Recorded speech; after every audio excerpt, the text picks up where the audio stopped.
கார்த்தி ரேவதி சீரியலில் நாளைக்கு ஒரு வேறு லெவல் செம பரபரப்பான அதிரடியான எபிசோடு வந்திருக்குன்னே சொன்னாங்க. சாமுண்டேஸ்வரி வந்து அதிரடியாக செம கோவத்தில் வந்து ரேவதி கிட்ட வந்து பேசி முடிவு எடுக்க போகிறாங்க. அதுக்கு முன்னாடி வீடியோ பிடிச்சிருக்குன்னா எவ்வளோக்குள்ள பிடிக்குமோ அவ்வளோக்குள்ள லைக் பண்ணிட்டு பார்த்தா பேச கொஞ்சம் மோட்டிவேட்டிங்காக இருக்கும். ப்ளீஸ் சப்போர்ட் பண்ணுங்கள் ஃப்ரெண்ட்ஸ்.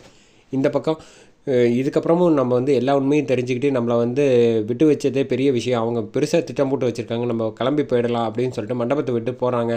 அப்போ தான் வந்து தடுத்து சிவனாண்டி வந்து சொல்கிறாங்க, இந்த மாதிரி திட்டம் போட்டு நீங்கள் வந்து அவகிட்ட பேசாதீங்க, நீங்கள் ரேவதி கிட்ட பேசி வந்து இந்த உங்கள் பற்றி வந்து தேவையில்லாமல் தப்பு தப்பாக வந்து கார்த்தி வந்து திட்டம் போட்டுக்கிட்டு இருக்காங்கிற விஷயத்தை முதல்ல அவன் மனசில் வந்து நல்லா ஆழமாக பதிய வைங்க அப்படின்னு ஐடியா கொடுக்குறோன்னு இந்த சரி இது நல்லா இருக்குது, கடைசி முயற்சி பண்ணி பார்ப்போம் அப்படின்னு சொல்லிட்டு இந்த மகேஷ் நீ இங்கே வராத, நீ வந்தேன்னா நிச்சயமாக உளறிடுவேன், அதனால் நானே பார்த்துக்கிறேன் அப்படின்னு சொல்லிட்டு மாயா வந்து முதல்ல ரேவதியை போய் பார்க்கலான்ட்டு போகிறாங்க. கதவை திறந்துட்டு வந்தோடனே வந்து ரேவதியை பார்த்துட்டு, இங்கே பாருமா, இந்த கல்யாணம் எப்படியும் நடக்க போகிறது இல்லை எனக்கு வந்து, அதனால் நீ வந்து பேசாமல் வந்து உங்கள் அம்மா கிட்ட வந்து சொல்லிடு, நானும் சரி மகேஷும் சரி இந்த கல்யாண மண்டபத்தை விட்டு கிளம்பி போயிடலான்னு பார்க்குறோம் அப்படின்றப்ப, நில்லுங்க என்ன ஆச்சு, எதுக்காக வந்து இப்படி ஒரு முடிவு எடுக்கிற லெவலுக்கு பதட்டப்படுற அளவுக்கு என்ன நடந்துச்சு அப்படின்னு சொல்கிறப்ப, இந்த பக்கம் உனக்கு சொன்னால் புரியாது, நீங்கள் யாரும் நம்ப மாட்டீங்க, அந்த ராஜா வந்து உங்கள் டிரைவர் வந்து பயங்கரமாக திட்டம் போட்டுக்கிட்டு இருக்கான், இங்கே பாரு எனக்கும் மகேஷுக்கும் தேவையில்லாமல் வந்து 2 பேரையும் வந்து சம்மந்தப்படுத்தி பேச ஆரம்பிச்சிருக்கான், அதை வந்து நிரூபிக்கிறதுக்காக வந்து அந்த மல்லிகா இருக்காங்களா அவங்கக்கிட்ட வந்து இந்த மாதிரி வந்து பொய் சொல்லி இந்த மாதிரி சொல்லியிருக்காங்க. அவங்க ஏதோ நல்லவங்கங்கிறனால எங்களை பற்றின விஷயம் எதையும் வந்து சொல்லாமல் மறைச்சிட்டாங்க. அதனால தான் வந்து எந்த பிரச்சனையும் இல்லை. நாங்கள் இதுக்கப்புறமும் எல்லோரும் வந்து கதை கட்டி அவன் சொல்ல ஆரம்பித்ததை பார்த்தா அது நாளை பின்ன ஒரு பொய்யை வந்து 100 தடவை சொன்னால் அது உண்மையாயிடும். அதனால் எங்களுக்கு தான் அவமானம், நாங்களே கிளம்பி போயிடுறோம் அப்படின்னு சொல்கிறப்ப, ஒரு நிமிஷம் நில்லுங்க அப்படின்னு சொல்லிட்டு அவங்க மண்டபத்தை விட்டு கிளம்புற மாதிரி நாடகம் ஆடணுன்னா இந்த பக்கம் மாயா வந்து தடுத்து நிப்பாட்டுறாங்க. இந்த மாதிரி ரேவதி ஒரு விஷயம் புரிஞ்சுக்கங்க, இந்த விஷயத்தில் வந்து அவன் வந்து சொல்கிறது தான் எதுவுமே நடக்கலைல்ல, எனக்கு அவனை பற்றின விஷயம் எல்லாம் கவலை கிடையாது. நான் வந்து இப்போ வந்து மகேஷை கல்யாணம் பண்ணுறவன் வந்து மனசார வந்து காதலிச்சிருக்கேன், அவனை வந்து நான் வந்து இன்னும் கைவிட்டுற மாட்டேன் அப்படிங்கிற மாதிரி ரேவதி வந்து அவங்கக்கிட்ட சொல்லிகிட்டு இருக்காங்க.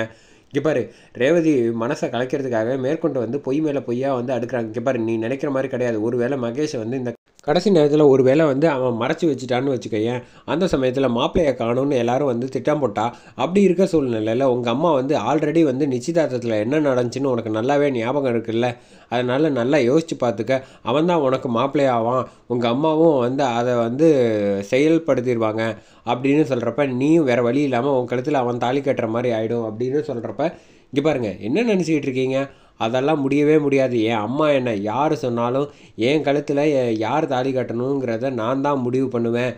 நிச்சயமாக மகேஷ் மட்டும்தான் தாலி கட்ட விடுவேன். என் கல்யாண வாழ்க்கையில் வந்து என் அம்மா இல்லை, யாரையுமே நான் முடிவெடுக்க விடவே மாட்டேன், அதை முதல்ல புரிஞ்சுக்கங்க அப்படிங்கிற மாதிரி இந்த பக்கம் மாயாவுக்கு வந்து வாக்கு கொடுக்குறாங்க. என்ன பிரச்சனை எதுன்னு கொஞ்சம் கூட வந்து ரேவதி வந்து புரிஞ்சிக்காமல் இந்த மாதிரி வந்து மாயாவுக்கு ஆதரவாக சொல்கிறது எல்லாத்தையும் நம்பிக்கிட்டு, சாமுண்டேஸ்வரி என் அம்மாவே சொன்னால் கூட நான் நிச்சயமாக வந்து ஏற்றுக்கவும் மாட்டேன், அப்படி ஒரு சூழ்நிலை நடக்காது, நீங்கள் தைரியமாக இருங்க, நான் தான் உங்கள் பக்கம் இருக்கேன்ல, மகேஷை விரும்புகிறேன், நான் எப்படி வந்து யாரையும் வந்து இன்னொருத்தரை தாலி கட்ட விட மாட்டேன், நீங்கள் நிம்மதியாக போங்க அப்படின்னு சொல்லிட்டு இந்த பக்கம் கிளம்பி அனுப்பி விட்டுறாங்க.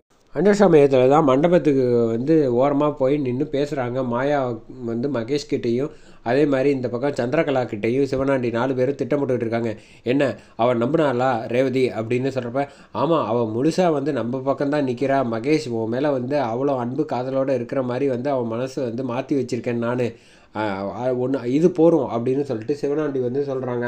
ஆனால் அந்த சாமுண்டேஸ்வரி வந்து எப்படியும் சிக்கல் பண்ணுவாளே அப்படின்றப்ப, நீங்கள் ஒன்றும் கவலைப்படாதீங்க, ஆல்ரெடி வந்து கார்த்தி வந்து மாப்பிள்ளையாக ஆக போகிறாங்கிற விஷயத்தையும் வந்து நான் சொல்லிட்டேன் அப்படிங்கிறப்ப, பரவாயில்ல மாயா நீ புத்திசாலி, நிச்சயமாக வந்து அவனை மனசில் வச்சுக்கிட்டு தான் சாமுண்டேஸ்வரி வந்து இந்த பக்கம் வந்து திட்டம் போட்டுருப்பா, இல்லைன்னு வச்சுக்கைய திடீர்னு எல்லாம் ஒரு மாப்பிள்ளையை வந்து அவள் வந்து உடனே ரேவதிக்கெல்லாம் கட்டி வைக்க வாய்ப்பே கிடையாது.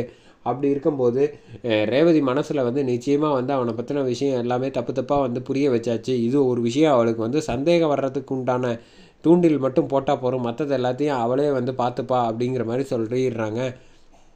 சரி நீங்கள் 2 பேரும் தைரியமாக போங்க அப்படின்னு சொல்லிட்டு போனதுக்கப்புறம் இவங்க வந்து பயந்து ஓடுனாலும் ஓடுவாங்க சந்திரகலா, அதனால் மண்டபத்தில் கடைசி வரைக்கும் இவங்க கூட நீ இருந்து என்ன ஏதுங்கிறத பார்த்துக்க அப்படின்னு சொன்னோன்னா, சரி நான் பார்த்துக்கிறேன் அப்படின்னு சொல்கிறாங்க. இந்த பக்கம் வந்து ராஜராஜன்லேருந்து எல்லோரும் வந்து யோசிச்சுக்கிட்டு இருக்காங்க, நேரம் ஆகிட்டே இருக்குது, எப்படி கார்த்தியும் சம்மதிக்க மாட்டான், நம்ம என்ன செய்கிறது அப்படின்னு யோசிச்சு அந்த சமயத்தில் தான் சாமுண்டேஸ்வரி வந்து அவங்க மனசாட்சிக்கிட்ட வந்து பேசிக்கிட்டு இருக்காங்க.